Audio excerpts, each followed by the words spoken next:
Today's story isn't just another political headline, it's a revealing emotional journey about power, pride, and the cost of forgetting who you serve. It begins with a joke, a single comment, and unravels into something far more important, a lesson in character. The tech-forward auditorium at Cascade University in Portland buzzed with anticipation. Progressive leaders, digital activists, and local organizers filled the sleek, glass-paneled space for the annual Future Forward Summit, a gathering known for its fiery speeches and bold ideas. At center stage stood Representative Jasmine Crockett, a rising Democratic star from Texas, known as much for her unapologetic tone as for her growing influence among Gen Z voters. Midway through her speech on digital freedom and civil liberties, she pivoted sharply to criticize Governor Raymond Kessler of Oregon, a wheelchair-bound conservative known for controversial education and healthcare policies. "Governor Kessler doesn't just stall progress, he wheels it backward," she quipped, smirking slightly as a ripple of uncomfortable laughter moved through the audience. A few clapped. Most looked at each other, unsure. Phones were already up. The moment, just 18 seconds long, was clipped and posted to X within minutes by an attendee.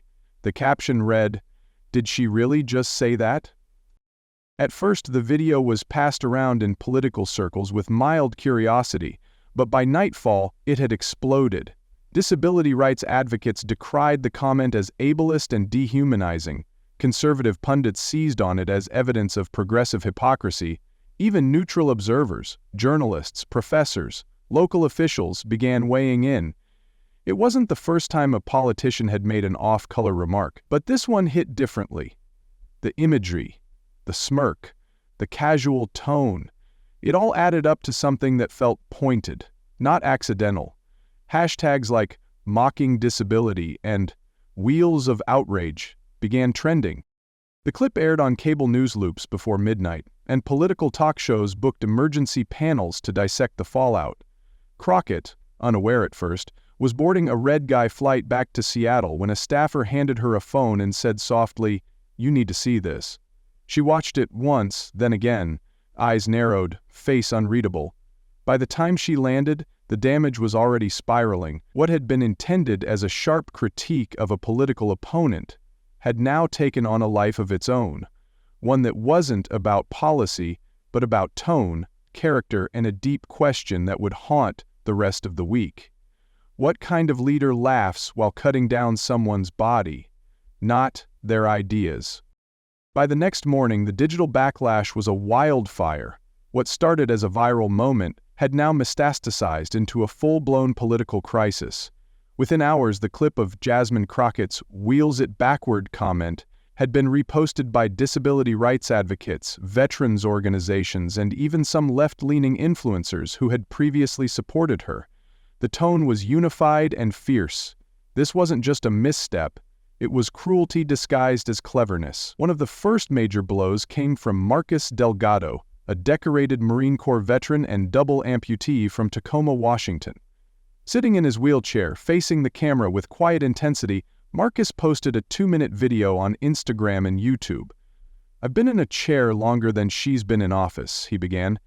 "And I've been mocked before, but never by someone who claims to fight for justice." His voice cracked slightly as he added, "We can disagree on policy all day, but when you go after someone's body, you're not debating, you're degrading." The video hit 1.5 million views in a single day and was picked up by major news outlets before nightfall. Political talk shows scrambled to get ahead of the conversation. Naomi Vega, co-host of Clearline AM, delivered a cutting rebuke live on air. "There's a line," and Jasmine Crockett didn't just cross it, she danced over it. The condemnation wasn't limited to conservatives. Even centrist Democrats, trying to navigate the fallout, offered veiled criticisms like, "Words matter," and "We should strive to lift the discourse." As social media turned into a battleground, hashtags like "ableism is ableism" and "not my rep" began trending. The tone wasn't just outrage, it was disappointment. People who had once championed Crockett's boldness were now questioning whether her boldness had become blindness. Still, in the midst of the storm, her official channels remained silent. No apology, no clarification, just silence. and for many watching, that silence felt louder than the insult itself. By day 2, with headlines multiplying and hashtags still climbing, the pressure on Jasmine Crockett to respond became impossible to ignore. But when she finally broke her silence, it wasn't the reckoning many had hoped for, it was defiance. In an interview with a local Seattle radio host, Crockett dismissed the backlash with a scoff. "Let's be clear," she said. "I wasn't mocking anyone's wheelchair. I was calling out how Governor Kessler keeps bulldozing our rights. Y'all are just too sensitive." Those 4 words, "y'all are too sensitive," hit the internet like kerosene on fire. The clip was replayed on cable news, dissected by podcasters, and looped endlessly on social media. For some, it confirmed what they feared. Crockett didn't just make a bad joke, she was now doubling down on it. Instead of damage control, her social media feeds leaned into sarcasm. She liked tweets that mocked critics, retweeted memes targeting Kessler, and posted a cryptic message that read, "If the truth offends you, it's probably meant for you." Then came a resurfaced clip from a podcast just a week earlier where she joked, "Some days, I swear, Ted Cruz just needs to get smacked upside the head. Hard." Initially brushed off as banter, the timing made it land differently. Combined with her current tone, the joke no longer felt playful, it felt aggressive. Her defenders claimed she was being targeted for speaking boldly in a male-dominated space. But even some of her allies were starting to feel uneasy. Without even realizing it, Crockett wasn't just alienating critics, she was exhausting her own base. What had once been seen as righteous fire now looked like unchecked arrogance. And in the background, unseen by her or the headlines, Kash Patel was watching, quietly taking notes. Inside Jasmine Crockett's Seattle campaign headquarters, the mood had shifted from confidence to controlled chaos. Just a week ago, the office had been buzzing with energy, young staffers pitching bold ideas, a whiteboard filled with aggressive messaging strategies, and a steady hum of optimism. Now the atmosphere was brittle. Phones rang endlessly, but fewer calls were answered. Donors were asking pointed questions. Allies were avoiding the press. In a glass-walled conference room on the 3rd floor, Crockett's inner circle gathered around a long table, laptops open, coffee cups mostly untouched. Trevor Hunt, her campaign manager, looked visibly strained. "We're bleeding goodwill," he said flatly, scrolling through real-time poll numbers, "and we haven't even hit the weekend." Next to him, Sabrina Lynn, her press director, was pale and silent, her inbox flooded with requests for statements that Crockett refused to issue. "She doesn't get it," Sabrina muttered to no one in particular. "She thinks this is just another culture war skirmish." Jonah Reyes, her policy advisor, nodded in agreement. Flipping through a thick folder of clipped headlines, "This isn't about policy anymore. It's about tone. It's about character." Even Crockett's most loyal staffer, Amara Singh, had gone quiet, her usual enthusiasm subdued by the weight in the room. The silence was broken when Dominic Reardon, a veteran strategist flown in from San Francisco, spoke up. "We need to get real," he said. "This isn't blowing over, it's hardening. If she doesn't pivot, we're staring at a long, slow collapse." But when Jasmine finally entered the room, her posture was unshaken. She listened without interruption, then leaned back and said, "I'm not apologizing for telling the truth. If people are mad, let them be mad." The team exchanged wary glances. That wasn't strategy, it was pride. And pride, they feared, was steering the ship now. Outside the bubble of the campaign office, Kash Patel was quietly moving with precision. While Crockett played offense in public, he was preparing a very different kind of response, one that didn't require a microphone to be heard. While the public firestorm around Jasmine Crockett burned hotter by the hour, one man watched it unfold from a quiet studio apartment in Alexandria, Virginia, far from the headlines, far from the noise. Kash Patel, a former intelligence official and legal strategist, wasn't tweeting. He wasn't calling in to news shows. He was listening. For weeks, Patel had been tracking Crockett's rhetoric, not out of political rivalry, but out of a growing concern about the direction public discourse was heading. Where boldness blurred into brutality and applause lines replaced accountability. To Patel, the "governor wheels it backward" line wasn't just offensive, it was a warning flare. Not because it was a one-off, but because it echoed something deeper, a pattern, a persona, a performance. He pulled a worn notebook from his shelf, its margins filled with months of scribbled observations, time-stamped clips and context. Crockett's voice played on his second monitor, not just the Portland summit but past appearances. A panel at UC Berkeley where she lashed out at a student who asked about transparency. A live stream where she accused an opposing legislator of being on the payroll of oppression, and that recent podcast where she casually joked about hitting Ted Cruz with truth hard. None of these moments had broken through on their own, but now, framed alongside her most recent remark, the portrait was becoming unmissable. Kash wasn't interested in scoring points. That wasn't his style. He believed in slow, surgical precision. He didn't need fireworks. He needed facts. With each clip, he added a note: context, audience reaction, tone. He cross-referenced timelines, reviewed interviews, even scrolled through obscure Reddit threads where Crockett's inflammatory style had been both celebrated and criticized. There was no rush, no deadline, just one question guiding him: is this leadership, or is it theater? As Jasmine Crockett stood in the spotlight, arms crossed and defiant, Kash Patel stayed in the shadows, building something far more enduring than a clapback tweet. He wasn't preparing a rant. He was preparing a case, and when he was ready, he wouldn't shout. He'd speak softly, because he understood something Crockett seemed to have forgotten. The quieter the truth is delivered, the harder it hits. On a quiet Tuesday afternoon, with no warning, no teaser trailer, and no media blitz, Kash Patel released the video. Titled simply "Enough is Enough," it appeared on his personal YouTube channel. No music, no edits, no theatrics, just Patel seated at a plain table, a yellow legal pad in front of him, and the calm, steady gaze of someone who wasn't here to stir outrage, but to lay out evidence.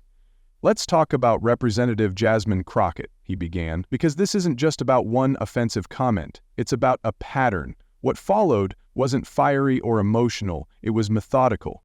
Clip by clip, Patel walked viewers through Crockett's public record, not her voting record, but her rhetoric. He started with the "wheels it backward" line, then moved to her Ted Cruz smack upside the head joke, and then to a heated panel where she accused a student of fascist sympathies simply for asking a policy question. Each clip played without interruption. Then Patel would pause, look into the camera, and ask questions. Not accusations, but reflections. Is this who we want shaping the conversation? Or, when did public service become performance? He never raised his voice. He didn't insult. He didn't dramatize. Instead, he explained the difference between speaking truth and wielding it like a weapon. "You can be passionate," he said. "You can be fierce, but when your tone becomes your identity, you stop persuading and start dividing." The simplicity of the video, the lack of spin, made it feel less like a takedown and more like a mirror being held up. And as the final frame faded to black, one thing was clear. Kash Patel wasn't asking viewers to cancel Jasmine Crockett. He was asking them to pay attention. Within hours of its release, Enough is Enough began to spread, not like a scandal but like a sobering revelation. The video wasn't trending because it was sensational, it was trending because it was honest. By dinner time, it had surpassed 2 million views. It was shared by moderate Democrats, retweeted by veterans groups, and even circulated within activist circles that had once embraced Crockett's firebrand style. Something about the video's tone, measured, restrained, and direct, cut through the noise of outrage culture. People weren't reacting to Patel's words as much as they were reflecting on Crockett's.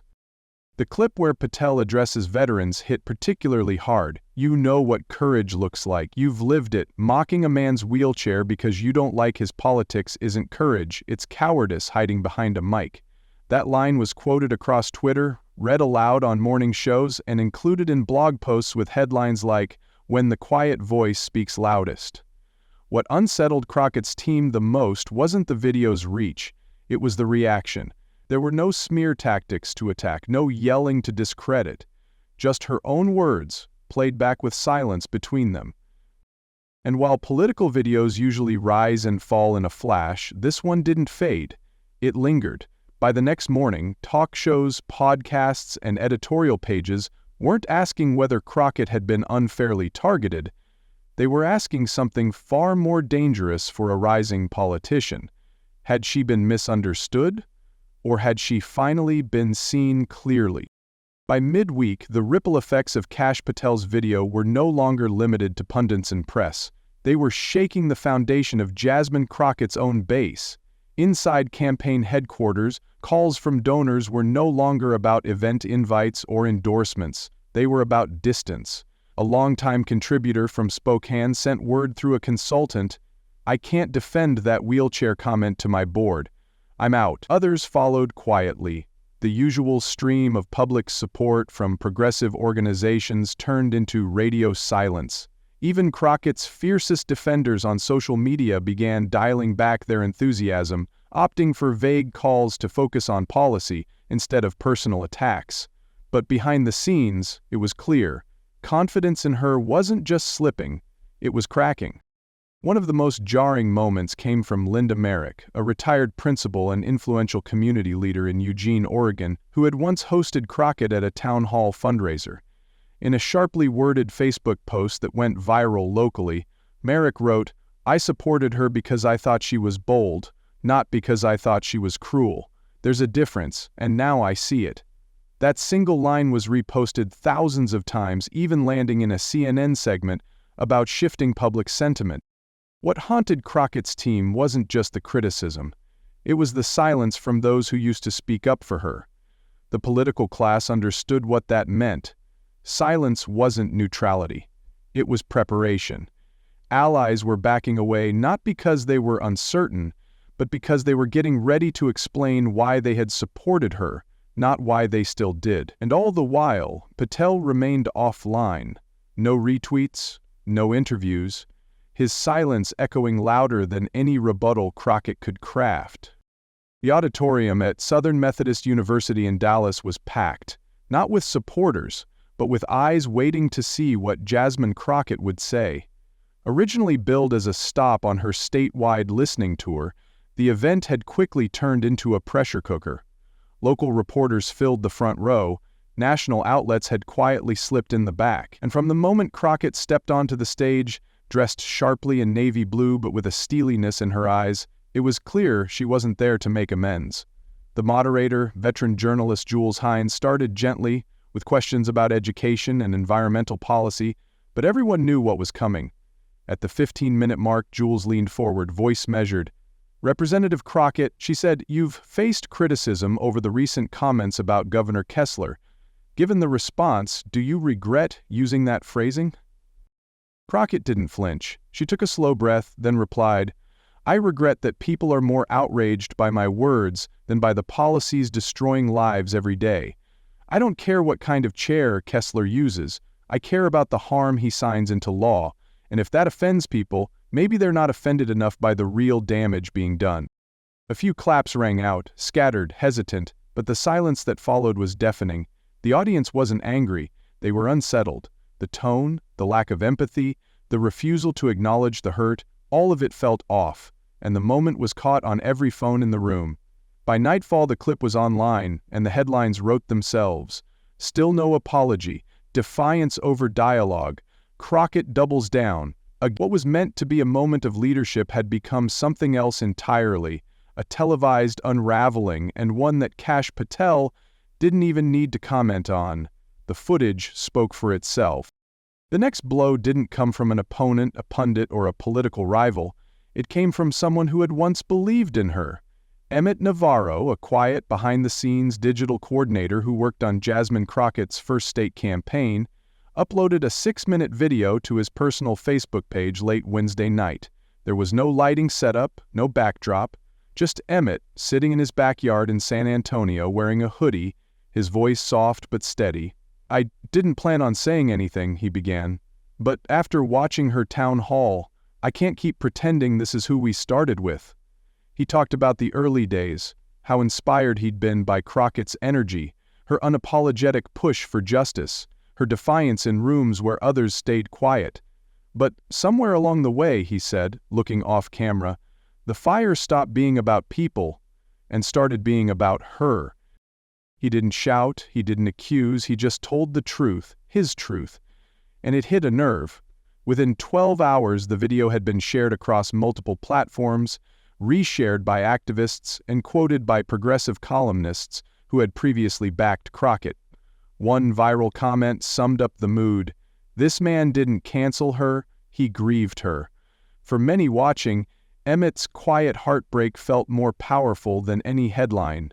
And perhaps most notably, he didn't ask her to resign, retract, or grovel. He just asked one haunting question: when did you stop listening?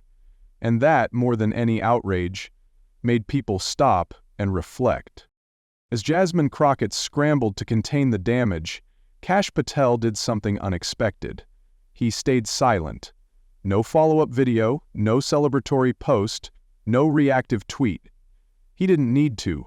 His message had already landed, and its echo was growing louder with every passing hour.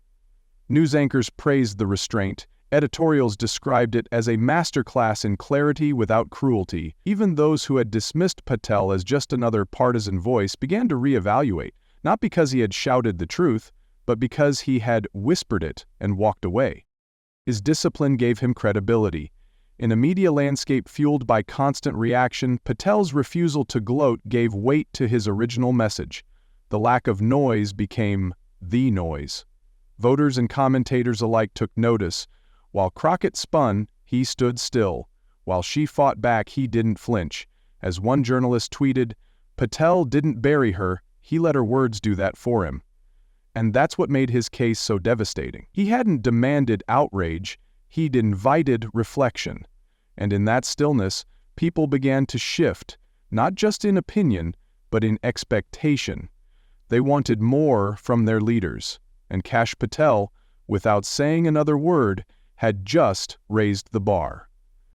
Inside Crockett's Seattle headquarters, the energy had shifted from urgency to something more unsettling: resignation.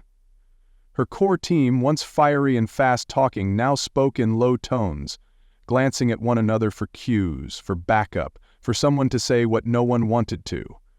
In the glass-walled conference room, 5 of her longest-serving aides sat around a table, the air heavy with the weight of unspoken truths. Dominic Reardon, flown in days earlier to help manage the fallout, broke the silence. "We need to be honest," he said, his voice measured. "This isn't just a rough patch. This is survival mode, and the only way through it is a shift in tone, or you're handing Patel your legacy while you're still in office." Crockett leaned back, arms crossed, face unreadable. "So I'm supposed to apologize for telling the truth?" she said. Sabrina Lynn, once her fiercest defender, looked up slowly. "No," she said. "We're asking you to care how that truth sounds, because right now it sounds like you don't care about anyone but you." Jonah Reyes pushed a folder across the table. Headlines, polling data, and Patel's video stat. 4 million views, he said, and he hasn't spoken since. The room was quiet. Finally, Crockett stood. "Let them be mad," she said, and walked out. It wasn't just a refusal to change, it was a refusal to reflect, and for the first time, her team understood. This wasn't about strategy anymore, it was about pride. And pride was writing checks her career might not be able to cash. The final blow didn't come from a headline or a viral video. It came from a quiet voice in a crowded room. At a community forum in Spokane, billed as an open dialogue with voters, Jasmine Crockett took the stage once again, determined to project confidence. But the crowd wasn't energized. It was cautious. Questions began with policy, shifted to public trust. And then came the moment that changed everything. A woman in her 60s wearing a Vietnam veteran's support pin and holding a printed transcript of Patel's video stood up. "If you can say something that cruel," she said softly, "and not even blink, what else are you willing to ignore?" The room went still. No one clapped, no one shouted. Crockett opened her mouth, then paused. For once, the words didn't come easily. Her usual fire had no place in the quiet judgment of that question. The cameras captured it, the hesitation, the discomfort, the realization. By the next morning, that single moment was replayed on every major network. Not because it was loud, but because it was honest. And for many watching, it was the first time they saw not the fighter, but the cost of refusing to listen. The story of Jasmine Crockett serves as a powerful reminder that leadership is not measured by how fiercely you speak, but by how deeply you listen. Words have weight, and when used carelessly, especially by those in power, they can wound more than they inspire. But the real turning point wasn't the comment itself, it was the refusal to acknowledge its impact. In contrast, Kash Patel's quiet, measured response showed that truth doesn't need to roar to resonate. And he didn't attack, he revealed. And in doing so, he reminded the public that accountability and humility are not signs of weakness, but the foundations of true leadership. The lesson is simple yet profound. Mistakes can be forgiven, but arrogance in the face of harm cannot. When confronted with criticism, a leader has a choice, to reflect or to react. Crockett chose reaction, and it cost her the trust she had spent years building. In a world saturated with noise, what stood out most was the clarity of someone who spoke not to be seen, but to be understood. And that's the takeaway. In the end, it's not about who speaks loudest, it's about who listens when it matters most.